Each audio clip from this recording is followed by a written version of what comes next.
We talk about collecting a lot on this channel, how for some people it helps them preserve their past, sometimes to the point of obsession.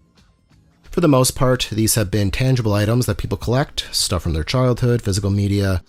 But today we are going to be looking at a different kind of collecting that on the surface may seem redundant, but is very quickly becoming more and more important. Data hoarding. We will be looking at what this is, mostly through the lens of nostalgia, how it became a thing, why people do it, and why it is essential in this digital future we find ourselves living in. As always, I am your host Brian, and this video was made possible thanks to our patrons over at patreon.com/pixandportraits. Tons of exclusive content over there, over 100 videos, digital versions of my book, The Nostalgia Economy. $5 get you access to all this and more and helps keep these videos coming. So if you like what we do and want to see more, please consider supporting us. You can also follow us on Blue Sky now. We are posting about nostalgia, obscure media, and more. Links are in the description. Like this video, comment, share, everything helps. Now, I am a child of the information age. I was born into this, a constant stream of information.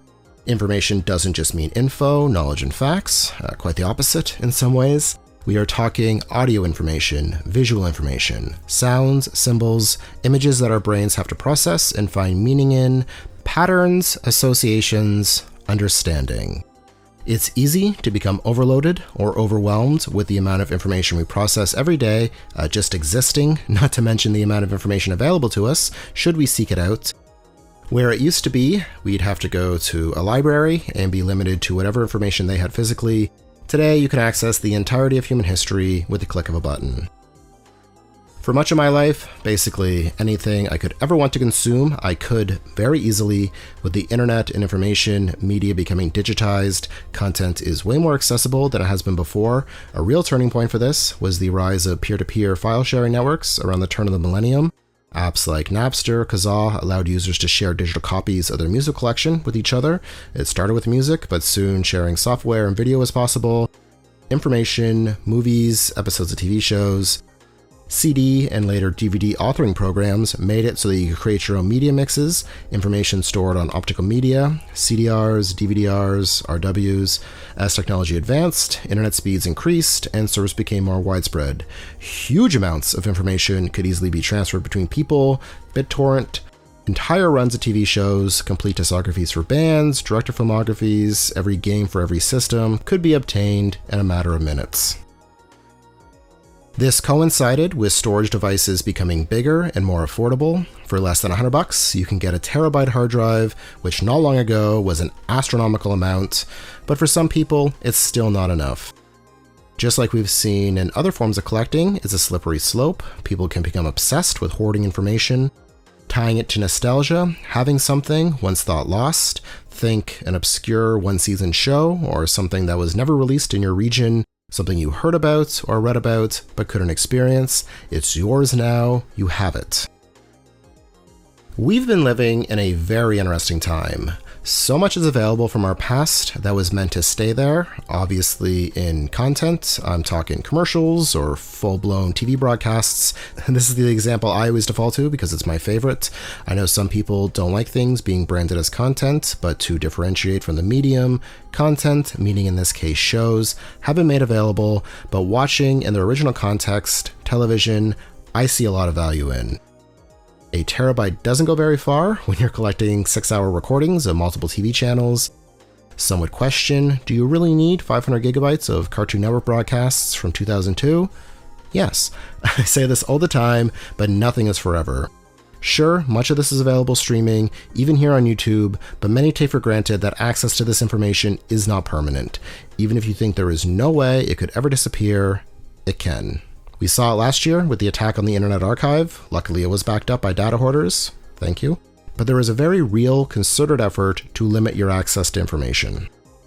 This ranges from the constant remonetization of content, companies forcing consumers to buy access to the same things again and again, or restricting access to content they've already paid for, to removing content entirely. This can serve a few purposes. It has a lot to do with money, making more, or losing less due to boycotts. Companies can also try to distance themselves from immoral or problematic things they did in the past. Think removing episodes of TV shows that have aged poorly, or write people out of their history that may have done terrible things. This really isn't censorship, this is PR, brand management, but increasingly we are seeing governments doing this, changing the narrative, erasing information, or making it difficult to access. Believe me, I know, politics are not everyone's favorite thing, and we will get back to nostalgia soon, but this is why data hoarding is so important. God forbid the internet gets wiped and everything goes dark. Putting it back together will be a collaborative effort. Who has these files, this information? Everything is stored all over the world. It can be put back together. Of course, this is not perfect. I mentioned this in last week's video on how AI will alter the past, but just because the information is there doesn't mean people will seek it out or even believe it. But still, everyone has the right to access information, whether it's commercials from the 90s or world history.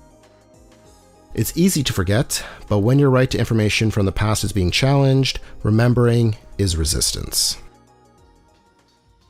Now, we've outlined some of the positive things around data hoarding, but that word hoarding is pretty objectionable. It has a negative connotation. Hoarding, needlessly collecting and stockpiling useless information. It's isolating. Hoarding, keeping it all to ourselves, not sharing. Many of the negative aspects of collecting are also present in data hoarding. Yes, it can be archiving or collecting, but framing it as hoarding evokes obsession, anxiety, having 4 backups of the same information just in case one of the drives dies, saving everything, regardless of its importance, you can't lose it, the reaction if or when you do lose it, again, nothing is forever. Once data is gone, it's gone. Unlike collecting, it's not easy or even possible to replace.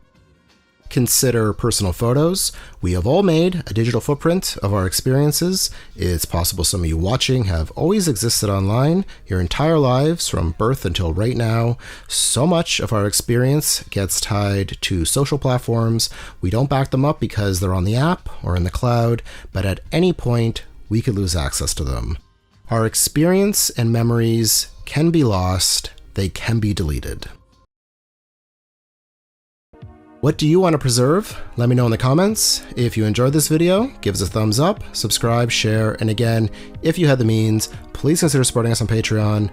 We have a new video up there now looking at weird, obscure, and nerdy fast food promotions. Should have another one up soon, exploring time sickness. Come on over and join us. $5, keep everything going. You can also become a member here on YouTube. Give us super thanks, buy a book, everything helps. As always, thank you so much for your interest in this channel. Thanks for watching, and remember, resist, remember.